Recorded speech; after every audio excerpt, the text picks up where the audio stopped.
Melee players who entered, but I think the other notable one was Khalid, right. The Puff main as well. So DSJ will have quite the battle in front of him here, going against Wizzrobe. Right. Definitely one of the best players in the country, and is definitely one of the best players in the entire world. I think it's really cool. It's always really cool to see Wizzrobe, I think, playing 64 and giving some love to this game. You know, I know obviously he's very, very well known for his Melee gameplay, being one of the best Falcons in the world. Yeah, rightfully so. But I know, like, for example, for SmashCon, correct me if I'm wrong, I believe he intentionally only enters 64, right? Correct, yeah. A few years ago, I remember pre-pandemic, I think 2019, he started doing that because he was like, well, SmashCon is basically the Evo for Smash 64. Right. So he was like, I want to just focus on Smash 64 at SmashCon because I can play Melee at like every other tournament. Exactly, right? yeah. So that's his idea. But he is in both 64 and Melee at this tournament. I actually haven't really been following how the Melee's been going too much. I've caught a match here and there. But I know regardless, you're going to see him doing well on the stage tomorrow. And actually, in both 64 and Melee, we're going to get to top 4 today. So. And I always find it really interesting to see how players juggle between different games, especially with Melee and 64 have so many differences between them. And, you know, Wizzrobe playing different characters, too, between the two. Very different. Just seeing how how he's able to adapt both in terms of mindset, but also in terms of gameplay, you know. Like, you know, there's a lot of core aspects from Melee are not in 64 and vice versa. And, like, you're changing the control scheme as well. Like, everything, like, you know, when you go from, let's say, you know, Ultimate to Melee, or even like some of the other Smash titles, there's a couple more similarities, and they might be a little bit easier, especially if you play the same character. Right. But I think what some people don't realize that 64 is I consider a very drastically different game from the other Smash games. It is pretty different. There's a lot of unique features about it, or things that are just omitted. I was talking to Niche earlier, the Kirby main, and you know, he plays a lot of Melee as well. And his thing was that it always feels like weird going back to 64 because there's things removed. But anyways, we were getting here into game 1. DSJ, the Pikachu, Wizzrobe, his classic green Yoshi. So what I really want to see from DSJ to see how does he deal with Yoshi's armor off stage. There's not necessarily edge guarding, but just how does he deal with that double jump armor, and just how he's able to maneuver neutral around Yoshi. And Wizzrobe already getting the first combo, getting him off stage at 99%. This matchup's a pretty interesting one because Pikachu is the best character in the game, and you know, while nobody I think believes that he loses any matchups, Yoshi comes up as one of them that could be the toughest for Pikachu. Some people even go so far as to say it is even. I think it's probably still slightly Pikachu favorite, but the point is that Yoshi absolutely has a lot of tools that can give Pikachu a run for his money. You saw one of them there, the parry that comes out from Wizzrobe, where if you shield a move during the first 2 frames of the shield, then you just completely do not have any shield stun, and you're able to act instantly. Exactly, for sure. And even like Pikachu doesn't really have a lot of moves that can break Yoshi's armor like early. His back air probably being his best tool to break Yoshi's armor. I believe a fresh back air breaks at around 75–80%, that general range. But again, you know, you're going to be using your back air a lot during the match. You know, Yoshi has ways to kind of like adapt, and you know, it's going to be tough.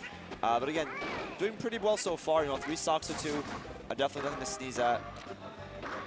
DSJ really trying to get a lot of mileage off of up tilt early. Now Pikachu's up tilt is, and he went for the early armor break with the Thunder. I do like that at times. You know, it does break the armor very early, but you know, it really depends on the arc that Yoshi is going with the double jump. Right. And again, was doing a little too high for that.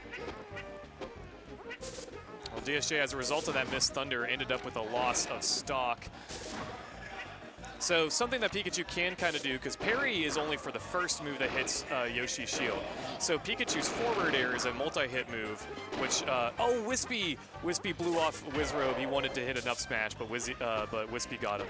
But yeah, so Pikachu's forward aerial does have multiple hits to it. So it's one tool that Pikachu has to try to beat parry. Yep. But Wizzy takes it with a JV3 for the first game here for their top 16. What I will say about DSJ, I do appreciate his patience a lot in neutral. He's not really, a lot of newer Pikachus will tend to like rush Yoshi down and try to overwhelm him. But Yoshi, again, has ways to deal with that and can kind of like bait an option out of you. But DSJ is really taking his time to really figure out what's the best option, what's the best time to go into. And we're going to see high roll. High roll, like we said earlier. Going back to the old school 64, if you guys have seen some of the matches back in the day where this stage was legal. And I think this is the first one we've seen on stream. I know that it was legal in the other pools games earlier, but I don't think anybody actually picked Hyrule or Saffron. Maybe somebody picked Saffron. Right. But one of the things that got Hyrule banned was the camping, there was no timer native in the game, and so there was issues with like people having extremely long sets on Hyrule, and now we have an 8-minute timer. So I'm curious to see how long this one's going to take. Right. As Wizzy takes the first one just over 30 seconds. Yeah, first stock off the top with an up air. Tornado spawning in the right, so that entire area is now completely, you know, not technically, like not out of games completely, but they're probably going to avoid that area entirely.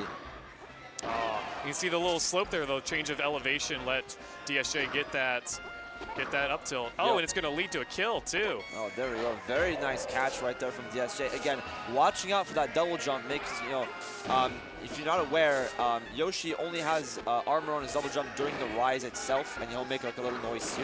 But the second he inputs a move or that double jump kind of arc ends, then he loses his armor. Right, so you don't want to be mashing buttons while you're recovering as Yoshi, or else you get hit out of it and lose for it. All right, DSJ is content apparently to spam T-Jolt from the opposite side of the stage. Playing in the defensive right there. Again, going to oh, that's really funny. Perfect spawn right there, giving some free damage. I think Wizzrobe just parried a grab in the tent. That's really funny. Oh, Wizzrobe, never changed. Oh God, all right, so now how's he gonna rack up that damage? Already at 117%. Oh, gets the weird tumble off the side of the tent here. Oh, and the weird hit of up smash is just gonna connect and kill him. And DSJ's counter pick looked like it was working out at the beginning here, but Wizzrobe, I don't think he's so much for the fun and games here. Yeah, he's like, you know what? You get one stock. After that, it's business time. So double jump cancel now, getting the drag down a misinput grab. He misses the tech. Oh, but he's able to jump right over that. Oh, the 10 hits the egg. Wizzrobe not confident in the movement there. Yeah, I don't think that down smash was intentional. See, Wizzrobe, he's like, you know what? I'm gonna I'm gonna stay by this tent real quick, because even if he gets knocked away, he's gonna bounce off the tent, and a lot of his knockback is gonna get canceled out. So Wizzrobe kind of using the tornado as a shield. Right. Again, very, very fortunate RNG right there. For sure. I'm wondering if is there a timing for like when that tornado spawns, or is it completely random? I don't know if there's anything said about when a tornado shows up, but I know the location of the tornado is random. Okay, makes sense. All right, Wizzrobe tacked on quite a bit of percent here, but has been trouble finding the kill in the last couple seconds here. Yeah. DSJ currently at 125%. It's going to be a really tough dash attack. Doesn't quite kill. Can he make it back, though? Oh, barely makes it back. Great drift right there. Oh, he wants the top of the tent, doesn't get it. Oh, and the grab. He back throws. Interesting. He back throws him. Oh, my goodness. All right, makes it back. Gets step forward there. This is ridiculous. Oh, God. He's racking. He's going all the way. Oh, my God. Hey. 221. Hey, hey. This is ridiculous. Wizzrobe playing with his food a little bit. It really feels like that, which I don't feel like Wizzrobe's usually that kind of guy. And the forward tilt will do it. Oh my goodness, that was a little silly. Wow. Very funny ending right there, but you know, good stuff to DSJ either way.